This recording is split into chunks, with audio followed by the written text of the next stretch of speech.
Assalamualaikum warahmatullahi wabarakatuh. Selamat malam teman-teman. Jumpa lagi dengan kami Tabir Saham. Kali ini kami ingin membahas topik yang berbeda dari biasanya, yang sebelum-sebelumnya tentang saham. Mungkin kali ini kami ingin membahas tentang seberapa penting dana darurat bagi kita teman-teman. Video ini bersifat disclaimer on, tidak ada paksaan untuk mengikuti video ini atau tidak, serta apabila Anda menyukai video ini, klik tombol lonceng dan like. Terima kasih sebelumnya teman-teman. Terus apa sih dana darurat itu teman-teman?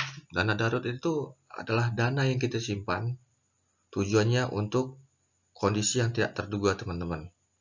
Kita tidak tahu ke depan kita bagaimana, atau mungkin kita sakit, atau orang tua kita sakit, atau kita di PHK dari pekerjaan kita sekarang, atau kondisi di mana kita butuh dana cepat seperti dana atau terjadi bencana atau terjadi rumah bocor atau bagaimana teman-teman. Maka dana ini bisa kita gunakan tanpa mengganggu keuangan kita yang lain teman-teman. Ada beberapa cara untuk mengumpulkan dana darurat teman-teman. Mungkin sebelumnya kita harus menghitung dulu pengeluaran kita sebulan teman-teman. Setiap orang berbeda-beda dalam pengeluaran. Mungkin ada yang cuma 1 juta atau 3 juta atau 10 juta, ada mungkin yang 1 bulan 40 juta. Itu tergantung pada pribadi kita semua teman-teman. Terus juga sisihkan pendapatan atau gaji kita teman-teman untuk dana darurat ini. Jangan kita habiskan semua, umpamanya gaji sebulan 3 juta, kita habiskan semua 3 juta. Usahakan untuk mengumpulkan atau menyisihkan sebagian besar atau setengah atau mungkin sebagian kecil dari pendapatan kita untuk dana darurat ini teman-teman. Setelah itu, kalau kita kesulitan dalam untuk mengumpulkan atau takut terpakai, pisahkan teman-teman. Atau kalau kita bisa mengumpulkannya, kita catat teman-teman dana yang telah kita terkumpul dari bulan kemarin dan bulan kemarin gitu teman-teman. Setiap orang mempunyai besaran dana darurat yang berbeda-beda teman-teman. Ada yang 36 juta cukup, ada yang 10 juta itu cukup. Itu tergantung pribadi kita masing-masing teman-teman.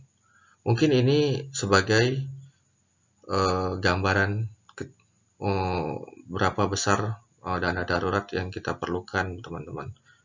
Ini bukan jadi patokan, tapi minimal bisa memberi gambaran buat teman-teman sekalian. Bisa kita lihat di sini teman-teman, untuk bagi yang bujangan atau yang belum berkeluarga, mungkin besarannya hanya 3-6 dari dana pengeluaran per bulannya teman-teman. Kalau bagi yang sudah menikah dan punya anak, mungkin 9-12 kali dana pengeluaran per bulan teman-teman.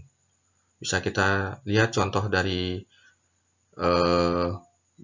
perolehan dana darurat teman-teman, yaitu ada di sini contohnya, ada seseorang mempunyai biaya pengeluaran sebulan sebesar 3 juta, berarti dana darurat saya atau seseorang ini sebesar 36 juta teman-teman.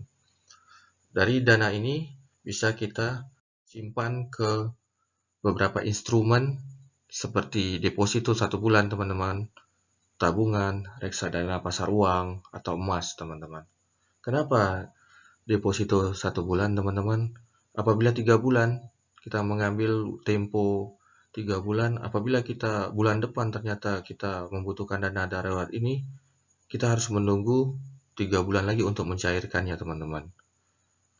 Kalau enggak, kita dipotong sebagian dari dana darurat tersebut teman untuk mengambil secepatnya.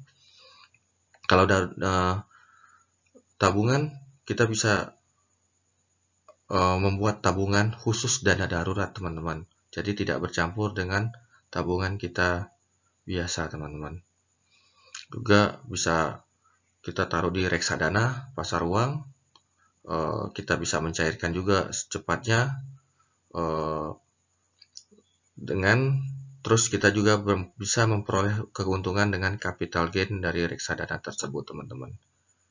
Begitu juga dengan emas, kita bisa taruh di rumah, terus apabila kita membutuhkannya, kita bisa mencairkan di Pegadaian atau langsung dijual ke toko emas, teman-teman.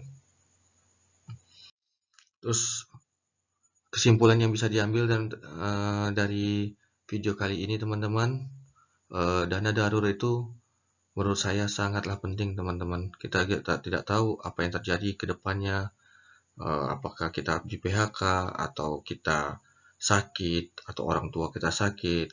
Jadi apabila kita tidak mengumpulkannya, bisa mengganggu keuangan kita, teman-teman. Kita bisa berhutang kemana, dan juga bisa menyebabkan minus untuk bulan ini, teman-teman. Kalau umpamanya kita tidak menyiapkan dana darurat sedini mungkin. Terus juga sisihkan pendapatan kita, teman-teman, untuk dana darurat.